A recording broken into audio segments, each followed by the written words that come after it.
So let's just start with why you're here sitting down with me today. I'm here sitting down today because I traveled home this week to participate in a press conference announcing the closure of my sister's murder case from 1996. Talk to me about your fight and how long this took. Um, in 2019, at the encouragement of my spouse, started talking about Danny more, rather than just always putting her in that kind of sacred, painful place of my heart.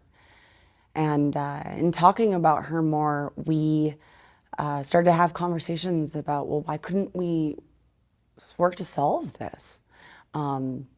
What is it about Danny's case that makes it so mysterious? And we had also recently read during that time the Golden State Killer had been found after many, many years and brought to justice thanks to forensic genealogy. And so in 2019, I started to call the Gallatin County Sheriff's Office and kind of cold call people and cold email, trying to get folks' attention. At first, I just met resistance in that they refused to discuss open investigations. But it didn't take maybe another 6 months or so before my family was contacted by Matt Boxmeyer of the Gallatin County Sheriff's Office, and he shared with us that he had been starting to look into Danny's case over the last couple of years, and he was aware that I had been calling. And so after doing as much research into Danielle's case as he could, before calling the family, he finally made that call to us, and then that's really when I started working very closely with Matt Boxmeyer and Dan Springer, and sometime later that fall, we came to Bozeman and sat down with the sheriff's office, and that was the point at time at which they opened up the case file for us, and told us what had happened to Danny and the evidence that had been at the scene. And we had a hard conversation amongst all of us that, clearly something needed to be done because it wasn't as cut and dry as it had been shared with my family. And that was a really shocking moment when we came here and met with the Sheriff's Department in 2020. And then actually the next morning, after meeting with the Sheriff's Department, I did an interview with KBZ-BK with Carly Rainey, and we talked about Danny, and that's where the documentary that so many are familiar with, that released in 2021, came from that very, very next day. The documentary was really important for Danny's case. I think that where so many folks in our community and people I grew up with had always harbored a lot of doubt about what had been shared with us as to how Danny died and the nature of her death, it started to garner more attention, which was really, really helpful in solving her case. From that point on, 2021, now fast forward to 2024, it's something we've always been able to point to help to explain the basics. Over the last few years, of course, I've been working with Tom Elfmont, and he and Dan have been really communicative with me and collaborative with me in making sure that that they kind of oh wait, it's okay, I was out there yelling too. Tom and Dan have been really communicative and collaborative with me along the way, and actually so much so that it restored a feeling of trust in their department and the work that they were doing on behalf of my sister and my family and me. And then, of course, here we are today. So let's talk about the DNA. Tell me what happened with that. As I understand it, the hairs that were, the 4 hairs that were found on Danielle's body, one of which was found on her cervix, were processed as evidence at the Montana State Crime Lab, but at some point they were misfiled. I'm not sure if it was into a general archive file or a specific archive file, and it really took a lot of pressure from the sheriff's office for the lab to dedicate the time and resources to going and hunting it down. I can only imagine how much evidence that they are sitting on in their, I guess, warehousing at this point, since they're so badly under-resourced. There must be mountains of it. When they sent the DNA off, you know, it took some time. Tom had mentioned in the press conference today that 2 of the hairs, they couldn't get enough of a DNA profile off. But man, that 3rd and 4th hair really came through. And once they had the profile, they set that against CODIS, which is the national database of federal offenders, and didn't have a hit. And then they started working on the forensic genealogy path with, I mean, I've certainly watched the genealogist who worked on Danny's case, Cece Moore. I've watched her on lots of interviews and cases she's worked on. And so, I mean, I was thrilled to hear it was going to her and that those connections were being made, and that like what a moment of feeling like people everywhere cared about Danny and Danny's story when after so many years of kind of fighting and getting, you know, after all the years of fighting and just begging people to pay attention to me, to her, to justice for her. And wow, it was just such momentum when I had gotten that news. And then I got the call that they got a hit in one of the databases, which then of course they go and start to construct the family tree based off of how close of a match that DNA was, and you know, who could be in the right age range, who could have lived in the area at the time. And of course, that's the point at which they found Paul Hutchinson.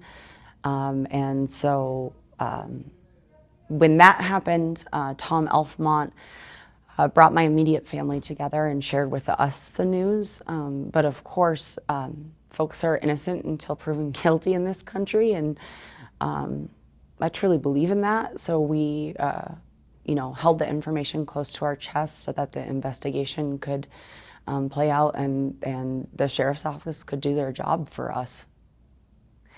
I was aware that Tom and his partner Dupuis were going to interview the suspect on that day, and it was kind of a nerve-wracking day, as you might imagine.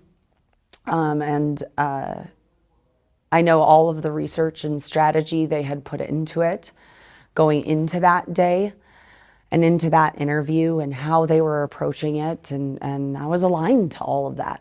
It all made a lot of sense, and it came from a lot of subject matter experts that, again, were like finally working on our case. And so I heard that evening from the sheriff and from Tom Elfmont how the interview had gone, and they shared with me that he was clearly guilty, that they had talked to him about a number of Montana cold cases, but when they brought out Danielle's photo, he started sweating, had to excuse himself, bringing his hands and things like that, and his body language and body posture clearly indicated to law enforcement, that he was guilty, though he didn't confess at that time. And I think he was actually, from what they shared with me, surprised that they let him go that day. So, the next steps of the plan were in motion as of that evening. They were going to be contacting the lab the very next morning, who was doing the final confirmation on the DNA. And then I think they were going to take the content of that interview paired with the DNA match to a judge to get an arrest warrant. And so I ended the call, obviously, that evening, feeling like, okay, like, wow, like we're going into this next phase of this fight, and this is about to happen, and wow.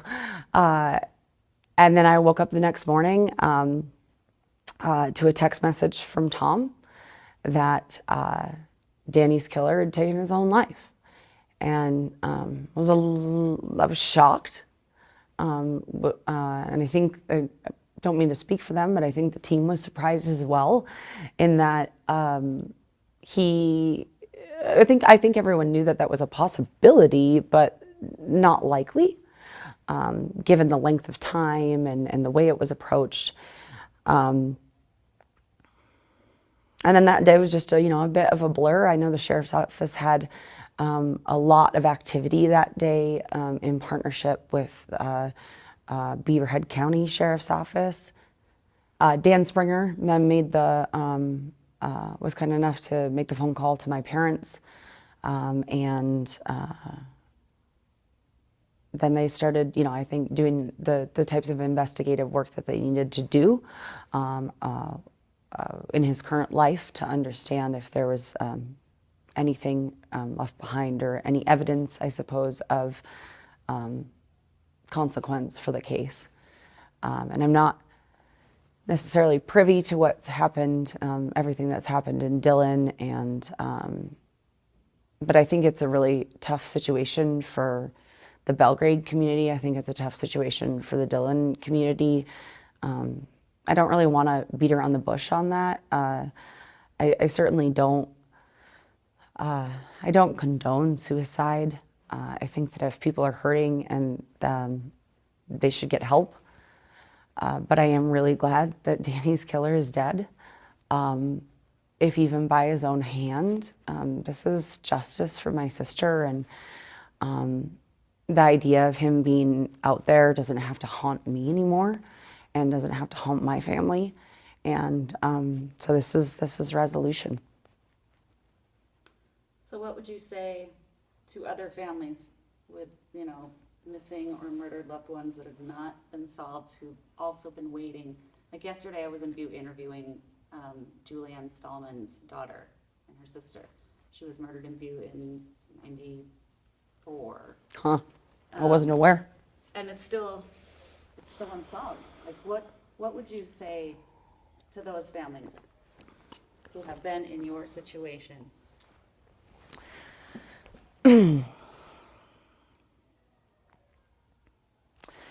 I knew I had thoughts on this. But it's hard not to don't you dare cry.